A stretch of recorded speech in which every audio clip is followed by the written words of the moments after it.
افلا يتدبرون القرآن ام على قلوب اقفالها، تو کیا یہ لوگ قرآن میں غور نہیں کرتے یا دلوں پر قفل لگ رہے ہیں؟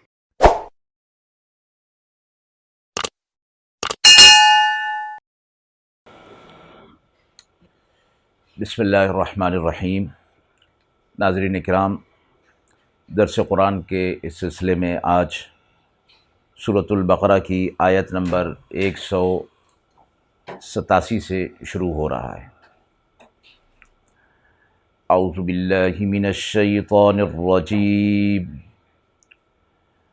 بسم اللہ الرحمن الرحیم۔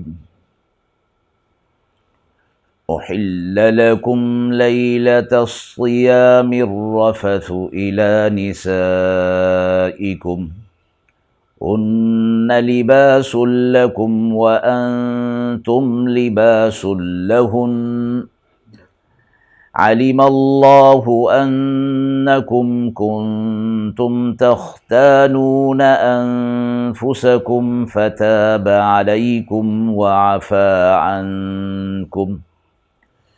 فالآن باشروهن وابتغوا ما كتب الله لكم وكلوا واشربوا حتى يتبين لكم الخيط الأبيض من الخيط الأسود من الفجر ثم أتموا الصيام إلى الليل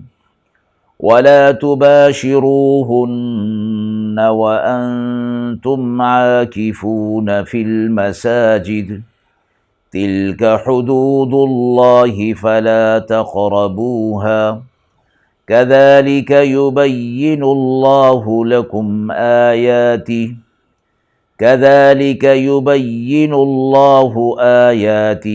للناس لعلهم يتقون۔ حلال کیا گیا تمہارے لیے روزہ کی رات میں اپنی عورتوں سے مشغول ہونا، وہ لباس ہیں تمہارے لیے اور تم لباس ہو ان کے لیے۔ اللہ کے علم میں تھا کہ تم خیانت کرتے تھے اپنی جانوں سے، سو معاف کیا تم کو اور درگزر کیا تم سے۔ پھر ملو اپنی عورتوں سے اور طلب کرو اس کو جو لکھ دیا ہے اللہ نے تمہارے لیے، اور کھاؤ اور پیو جب تک صاف نظر نہ آئے تم کو سفید دھاری صبح کی جدا دھاری سیاہ سے۔ پھر پورا کرو روزہ کو رات تک، اور نہ ملو عورتوں سے جب تک تم اعتکاف کرتے ہو مسجدوں میں۔ یہ حدیں اللہ کی طرف سے باندھی ہوئی ہیں، سو ان کے نزدیک بھی نہ جاؤ۔ اسی طرح اللہ بیان فرماتا ہے اپنی آیتوں کو لوگوں کے لیے تاکہ وہ تقوی اختیار کریں۔ پچھلی آیات میں روزے کے حوالے سے احکامات تھے، اس آیت مبارکہ میں روزے کے بقیہ احکامات مذکور ہوئے ہیں۔ احل لکم سے یہ بات فرما دی گئی کہ کچھ چیزیں جو پہلے حلال نہیں تھیں وہ اس آیت کے ذریعے سے حلال کی گئی ہیں۔ صحیح بخاری میں بروایت حضرت برا بن عازب رضی اللہ تعالی عنہ مذکور ہے کہ ابتداء رمضان میں جب روزے فرض کیے گئے تھے تو افطار کے بعد کھانے پینے اور بیویوں کے ساتھ اختلاط کی صرف اس وقت تک اجازت تھی جب تک سو نہ جائیں۔ سو جانے کے بعد یہ ساری چیزیں حرام ہو جاتی تھیں۔ ان چیزوں میں بعض صحابہ اکرام کو مشکلات بھی پیش آئیں، اس حوالے سے کچھ واقعات بھی مذکور ہیں۔ اس آیت مبارکہ کے ذریعے سے پہلا حکم منسوخ کر کے غروب آفتاب کے بعد سے طلوع آفتاب یعنی صبح صادق تک پوری رات کھانے پینے اور مباشرت کی رمضان المبارک میں اجازت دے دی گئی۔ اس سے وہ سختی جو پہلے تھی وہ رفع ہو گئی اور آسانی پیدا ہو گئی۔ آگے فرمایا ہن لباس لکم، یعنی مرد کے لیے فرمایا کہ عورت تمہارے لیے لباس کی مانند ہے، اور عورتوں کو فرمایا گیا کہ وہ ان کے لیے بھی مرد لباس کی مانند ہیں۔ لباس چونکہ انسان کی پردہ پوشی کرتا ہے، جسم کے سطر کے اعضاء کو ڈھانپتا ہے، اور اس کے ساتھ انسان کی زیب و زینت اور آرائش کا بھی باعث ہوتا ہے، اور اسی طرح سردی گرمی میں اس کے لیے راحت کا بھی باعث ہوتا ہے۔ تو لباس سے یہاں ایک دوسرے کو تشبیہ دینے سے مراد یہ ہے کہ ایک دوسرے کی خیر خواہی بھی، ایک دوسرے کے ساتھ فرحت اور اتحاد اور اتفاق کا معاملہ بھی، اور ایک دوسرے کی پردہ پوشی بھی کرنا مقصود ہے۔ جب اگر یہ چیزیں موجود ہیں تو فرمایا کہ پھر یہ ایک دوسرے کے لیے لباس کی مانند ہیں۔ قرآن مجید کی ایک اور آیت میں اس بات کو فرمایا گیا ہے، یا بنی آدم قد انزلنا علیکم لباسا یواری سوآتکم وریشا ولباس التقوی ذالک خیر۔ وہاں یہ فرمایا گیا کہ اسی طرح یہ لباس جو ہے وہ تمہارے لیے آرام اور آرائش کا بھی باعث ہے اور تمہاری سطر پوشی کا بھی باعث ہے، لیکن تقوی کا جو لباس ہے وہ سب سے بہترین ہے۔ تقوی کے لباس سے مراد یہ ہے کہ آدمی کی پوری زندگی تقوی کے ساتھ جو ہے وہ گزر رہی ہو۔ جس طرح انسان کا پورا جسم لباس میں ملبوس ہوتا ہے، اسی طرح انسان کے اعمال اور افعال جو زندگی کے ہیں وہ پورے کے پورے تقوی میں ملبوس ہوں۔ یہ فرمایا یہ بہت ہی بہترین ہوگا۔ حتیٰ یتبین لکم الخیط الابیض من الخیط الاسود من الفجر، اس میں یہ فرمایا رات کی تاریکی کو سیاہ خط سے تشبیہ دی ہے، اور صبح کی روشنی کو سفید خط سے، یعنی سفید دھاری دھاگا یا خط۔ یہ مثال بتا کر روزہ شروع ہونے اور کھانا پینا حرام ہو جانے کا صحیح وقت متعین فرما دیا، اور افراط و تفریط کے احتمالات کو اس بات سے ختم فرما دیا، اور حتیٰ یتبین یعنی جب تک یہ واضح نہ ہو جائیں۔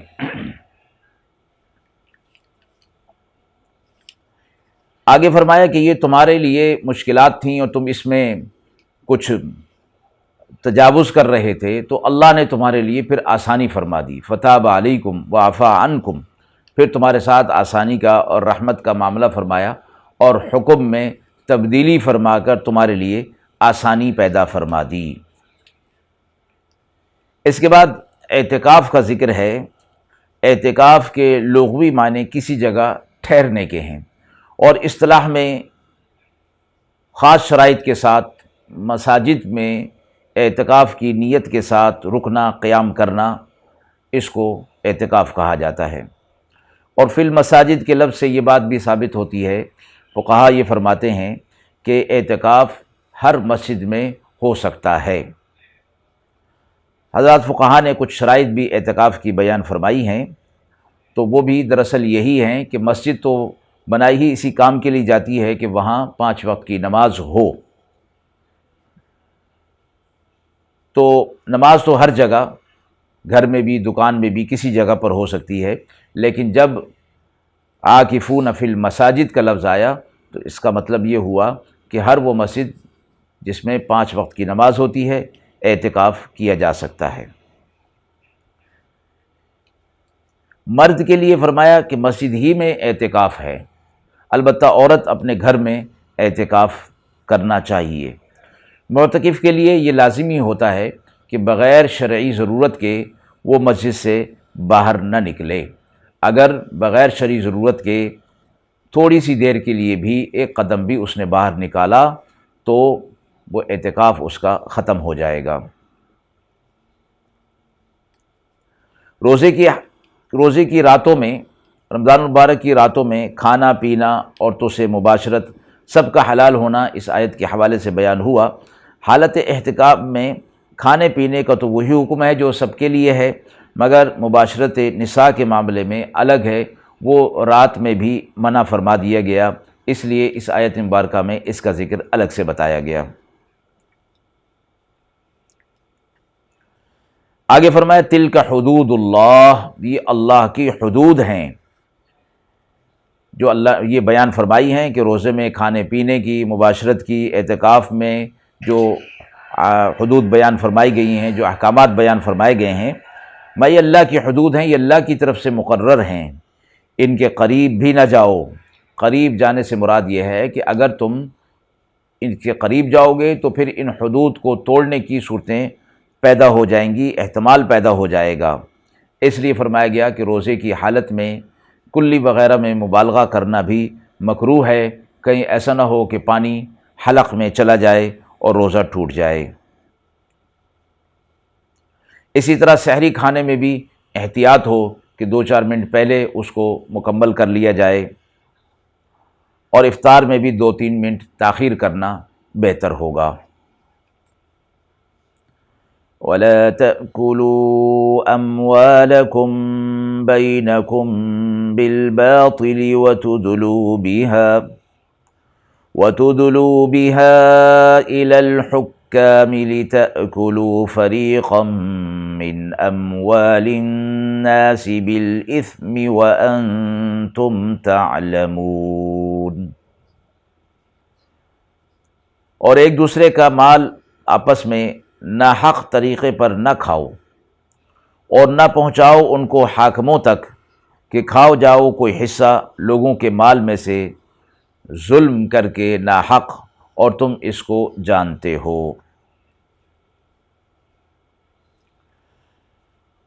آیت مبارکہ میں حرام طریقوں سے مال حاصل کرنے اور استعمال کرنے کی ممانعت فرمائی جا رہی ہے، اور اسی طرح کی ایک آیت مبارکہ آیت نمبر 168 میں بھی یہ بات گزر چکی کہ حلال طریقے پر مال حاصل کرنا ہے اور استعمال کرنا ہے۔ لا تأکلوا، نہ کھاؤ، لفظی معنی مراد نہیں یہاں، بلکہ اصطلاحی معنی مراد ہے کہ نہ حاصل کرو، نہ اپنے تصرف میں لاؤ کسی دوسرے کا مال ناحق طریقے سے۔ اور باطل کا لفظ لا کر فرمایا کہ ہر ناجائز طریقہ جس سے کسی دوسرے کا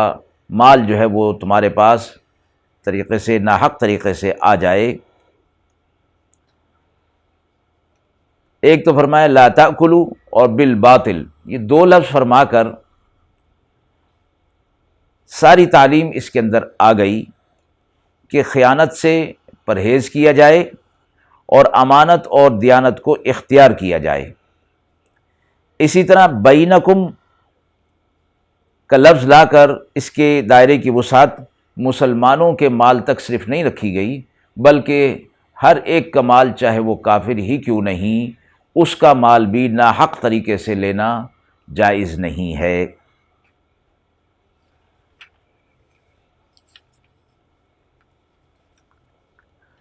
شریعت اسلام نے حلال اور حرام اور جائز اور ناجائز کے جو احکامات دیے ہیں وہ سارے کے سارے وحی کے ذریعے سے آئے ہیں، اور یہ ایک ایسا معقول نظام اور احکامات ہیں اور جامع قوانین ہیں جو ہر قوم و ملت اور ہر زمانے کے لیے چل سکتے ہیں اور رائج کیے جا سکتے ہیں اور امن عامہ کے ضامن ہو سکتے ہیں، اس لیے کہ ان احکامات میں تمام انسانوں کے حقوق کا لحاظ رکھا گیا ہے۔ ایسے احکامات سے یہ نہ سمجھا جائے کہ شریعت اسلامی صرف مسلمانوں کے حقوق کا تحفظ کرتی ہے، بلکہ اس سے یہ واضح ہوتا ہے کہ وہ تمام انسانوں کے حقوق کا تحفظ کرتی ہے، اور انسانیت کا جو معیار ہے اور انسانیت کی جو فضیلت ہے وہ اس کی نظر میں بہت زیادہ ہے۔ جیسے حدیث مبارکہ میں آتا ہے کہ وہ مسلمان نہیں، وہ مسلمان نہیں، وہ مسلمان نہیں جس کا پڑوسی اس کی ایذا رسانیوں سے محفوظ نہ ہو۔ اب محدثین فقہا یہ فرماتے ہیں کہ اس حدیث مبارکہ میں پڑوسی سے مراد ضروری نہیں کہ وہ پڑوسی مسلمان ہی ہو، وہ غیر مسلم بھی ہو سکتا ہے، لہٰذا اس کے بھی حقوق کا تحفظ کرنا شریعت اسلامی کے اندر داخل ہے، اور ہر مسلمان کو اس بات کا پابند کیا گیا ہے کہ وہ اس چیز کا انتہائی لحاظ رکھے کہ کسی کا بھی مال، کسی کا بھی حق ناجائز طور پر نہ لے۔ اور اس حکم میں یہ بھی رعایت رکھی گئی کہ فریقین میں جو رضامندی ہوگی وہ حقیقی رضامندی ہونی چاہیے، کسی پر دباؤ ڈال کر اور کسی اور طریقے سے یہ رضامندی حاصل کر لی جائے تو وہ رضامندی ظاہری حوالے سے ہوگی، لیکن حقیقی معنی میں وہ رضامندی نہیں ہوگی، یعنی اس کے بعد دباؤ ڈال کر رضامندی جو کر لی گئی ہے اس کے بعد جو مال لیا جائے گا وہ ناجائز ہوگا۔ وَلَا تَأْكُلُوا أَمْوَالَكُمْ بَيْنَكُمْ بِالْبَاطِلِ، یعنی نہ کھاؤ ایک دوسرے کا مال ناجائز طریقے پر۔ اس میں ایک تو یہ بات قابل غور ہے کہ قرآن کریم نے الفاظ میں اموالکم آیا ہے جس کے اصلی معنی ہیں اپنے مال۔ اس سے مراد یہ ہے کہ وہ دوسرے کے مال کو ایسا ہی سمجھے جیسا کہ اس کا اپنا مال ہوتا ہے، اور اگر اس کے اپنے مال میں کوئی اور ناجائز طور پر باطل طریقے پر تصرف کرے گا تو اسے کیسا محسوس ہوگا؟ ظاہر ہے کہ وہ اس کو ناپسند کرے گا۔ اس لیے فرما دیا گیا کہ تمہیں بھی اس بات کی کوشش نہیں کرنی چاہیے کہ کسی دوسرے کے مال میں تم تصرف کرو باطل طریقے پر، ناحق طریقے پر۔ جس طرح تم اس کو اپنے لیے ناپسند کرتے ہو، اسی طرح دوسرا بھی اس کو اپنے لیے ناپسند کرتا ہے۔ لہٰذا تمہیں جس طرح اس کو تمہیں دکھ پہنچے گا، اسے بھی اس بات سے دکھ پہنچے گا کہ اس کا مال ناجائز طریقے پر لیا جائے، لہٰذا تم اس کا احساس کرو اور ایسا ہی سمجھو کہ وہ تمہارا ہی مال ہے۔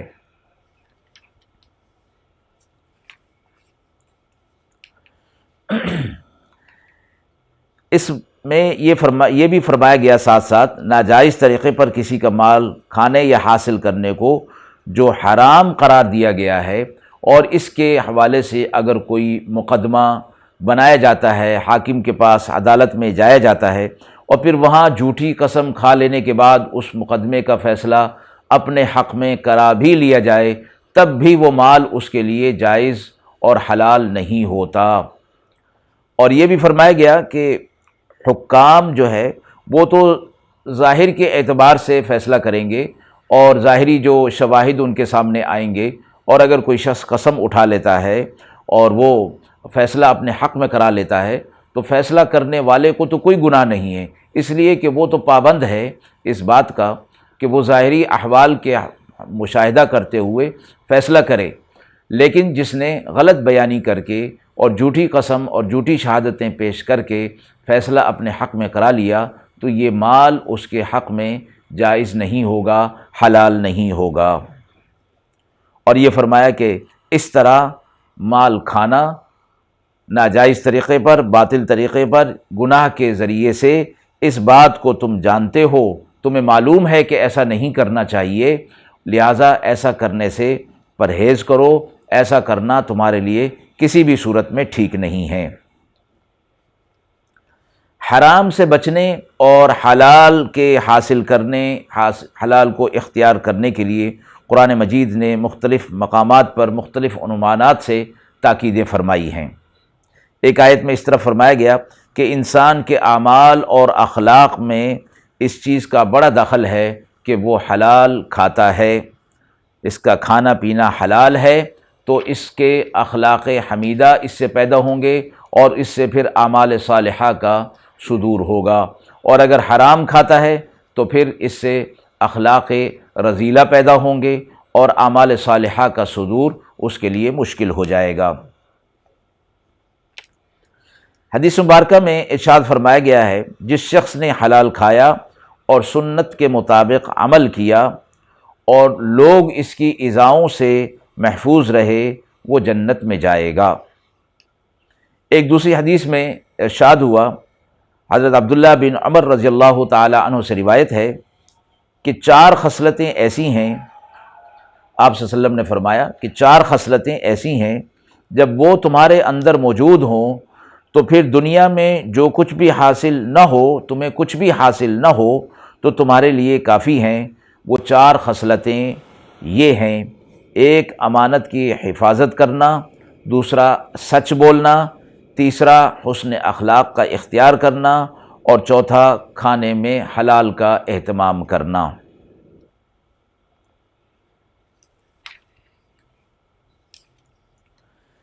يسألونك عن الأهلة قل هي مواقيت للناس والحج وَلَيْسَ الْبِرُّ بِأَن تَأْتُوا الْبُيُوتَ مِن ظُهُورِهَا وَلَكِنَّ الْبِرَّ مَنِ اتَّقَى وَأْتُوا الْبُيُوتَ مِنْ أَبْوَابِهَا وَاتَّقُوا اللَّهَ لَعَلَّكُمْ تُفْلِحُونَ وَقَاتِلُوا فِي سَبِيلِ اللَّهِ الَّذِينَ يُقَاتِلُونَكُمْ وَلَا تَعْتَدُوا إِنَّ اللَّهَ لَا يُحِبُّ الْمُعْتَدِينَ وَاقْتُلُوهُمْ حَيْثُ ثَقِفْتُمُوهُمْ وَأَخْرِجُوهُمْ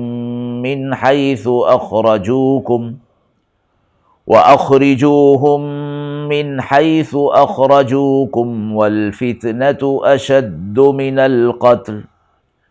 وَلَا تُقَاتِلُوهُمْ عِندَ الْمَسْجِدِ الْحَرَامِ حَتَّى يُقَاتِلُوكُمْ فِيهِ فَإِن قَاتَلُوكُمْ فَاقْتُلُوهُمْ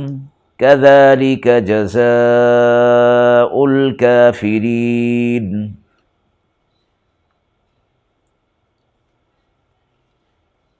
لوگ آپ سے نئے چاند کا حال پوچھتے ہیں، آپ فرما دیجئے یہ اوقات مقررہ ہیں لوگوں کے لیے اور حج کے لیے،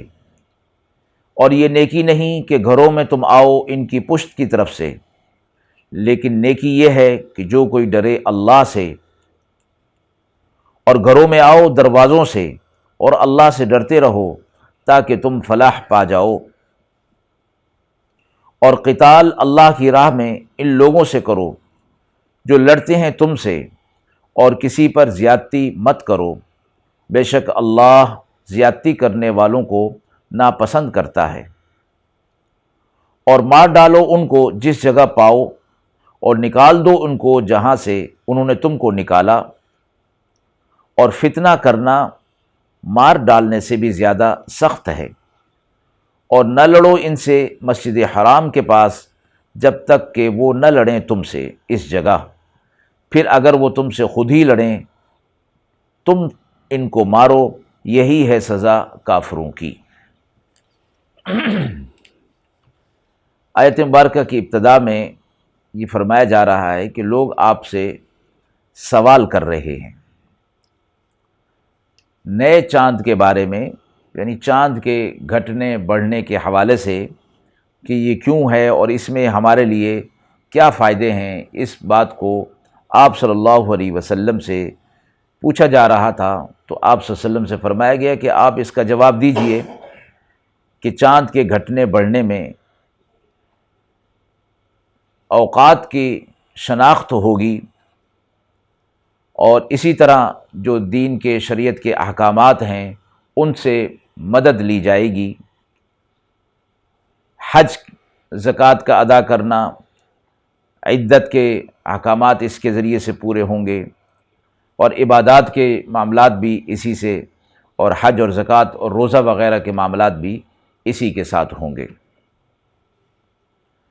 اگلی آیت میں یہ فرمایا گیا، حصے میں یہ فرمایا گیا کہ زمانہ جاہلیت میں ایسا ہوتا تھا کہ لوگ جب حج کے لیے احرام باندھ لیتے تو اپنے گھر میں اگر آنے کی ضرورت ہوتی تو پھر گھر کے دروازے سے داخل نہیں ہوتے، بلکہ گھر کے پچھ سے، پیچھے والے حصے سے دیوار توڑ کر وہ داخل ہوتے تھے۔ نظریہ ان کا یہ تھا کہ جس گناہ کے ساتھ ہم اپنے گھر کے دروازوں سے داخل ہوتے ہیں، گناہ گاری کی حالت میں، حالت احرام میں ہم ان دروازوں سے گھر میں داخل نہیں ہوں گے، اس وجہ سے انہوں نے الگ ایک راستہ مقرر کر لیا تھا۔ تو اس کی تردید اس آیت مبارکہ کے حصے میں فرما دی گئی کہ یہ کوئی نیکی کی بات نہیں ہے کہ گھر کی پشت سے دیوار توڑ کر داخل ہوا جائے۔ نیکی تو یہ ہے کہ تقوی اختیار کرو، اور وہ زندگی کے ہر معاملات کے اندر ہے۔ جب تقوی اختیار کیا جائے گا تو نیکی اس کے اندر ہے۔ لہذا حکم دے دیا گیا کہ اب گھروں میں تم اپنے دروازوں سے جو آنے کا طریقہ اور راستہ ہے اسی سے آؤ، اور جو اللہ کی طرف سے احکامات مقرر ہو گئے ہیں ان کو پورا کرو تاکہ تم فلاح پا جاؤ۔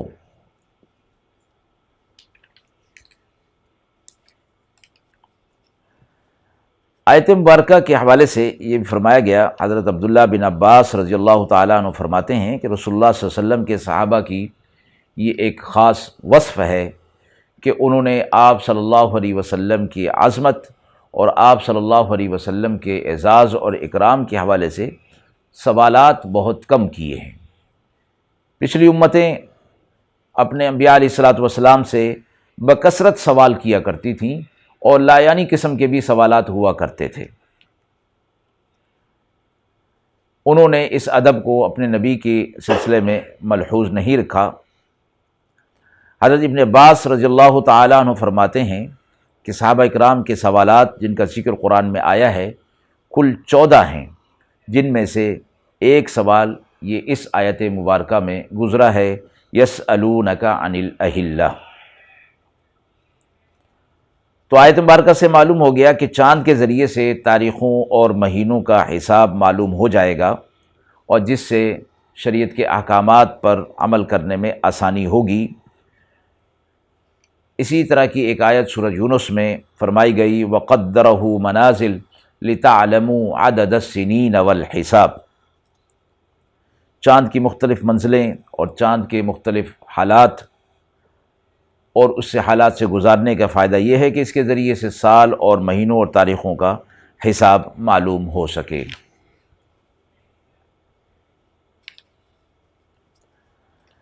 شریعت اسلامی میں اور قرآن مجید نے جو الفاظ استعمال فرمائے ہیں، اس کے سے معلوم ہوتا ہے کہ شریعت اسلام میں یہ بات پسندیدہ ہے کہ حساب کتاب چاند ہی کا یعنی قمری ہی متعین ہو، خصوصاً ان عبادات میں جن کا تعلق مہینے کے ساتھ ہے، جیسے کہ زکوٰۃ اور روزہ وغیرہ، اور حج کے ایام، محرم، شب برات وغیرہ کے جو احکامات متعلق ہیں شریعت میں، وہ سارے کے سارے چاند کے ساتھ متعلق ہیں۔ اور ہی مواقیت للناس والحج میں یہ بھی بتا دیا گیا کہ اللہ تعالیٰ کے نزدیک حساب چاند ہی کا معتبر ہے، اور اس کو پسند فرمایا گیا ہے، اختیار کرنے کا حکم بھی دیا گیا ہے۔ لیکن جو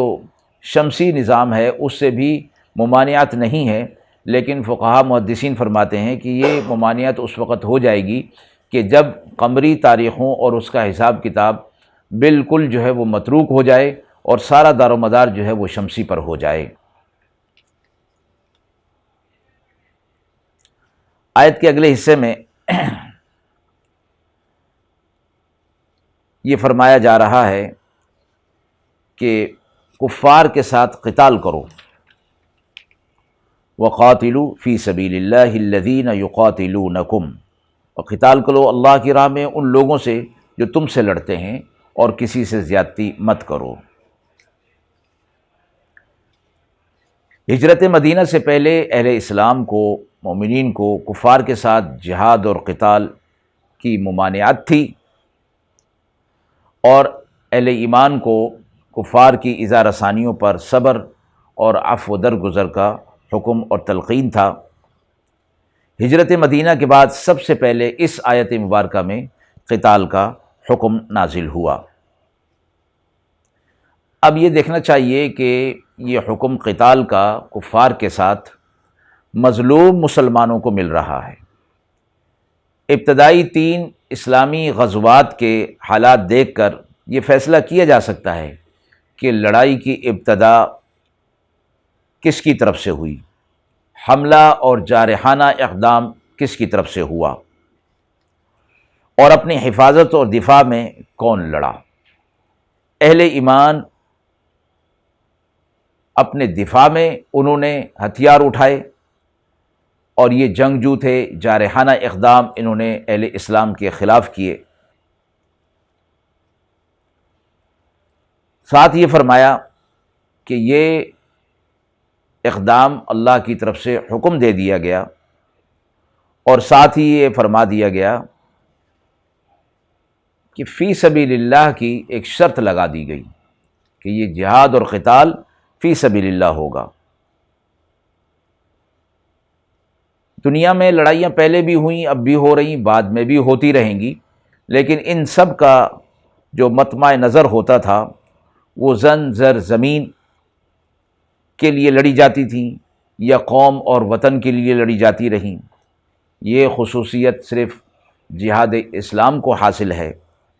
کہ وہ جب بھی ہوگا، جہاں بھی ہوگا، جس صورت میں بھی ہوگا، اللہ کی راہ میں ہوگا، اللہ کے کلمے کی سربلندی کے لیے ہوگا اور اللہ کے دین کی اشاعت کے لیے ہوگا۔ ساتھ ہی یہ فرما دیا گیا کہ صرف قتال ان کفار کے ساتھ ہوگا جو ان کے مقابلے پر قتال کر رہے ہیں یا اپنے دفاع میں یہ ہتھیار اٹھائیں۔ آپ صلی اللہ علیہ وسلم نے جب بھی جہاد کے لیے لشکر بھیجا تو تاکید فرمائی کہ عورتوں، بچوں، بوڑھوں اور وہ لوگ کہ جو جہاد میں شریک نہیں ہیں ان سے درگزر کیا جائے گا، ان کو قتل نہیں کیا جائے گا۔ اسی طرح جانور اور درختوں کو بھی نقصان پہنچانے سے منع فرمایا گیا ہے۔ یہ ساری چیزیں اس بات کی نشاندہی کرتی ہیں کہ دین اسلام میں قتال کا جو حکم ہے وہ بالکل آخری مرحلے کے لیے ہے، نہ کہ ابتدائی درجات کے لیے۔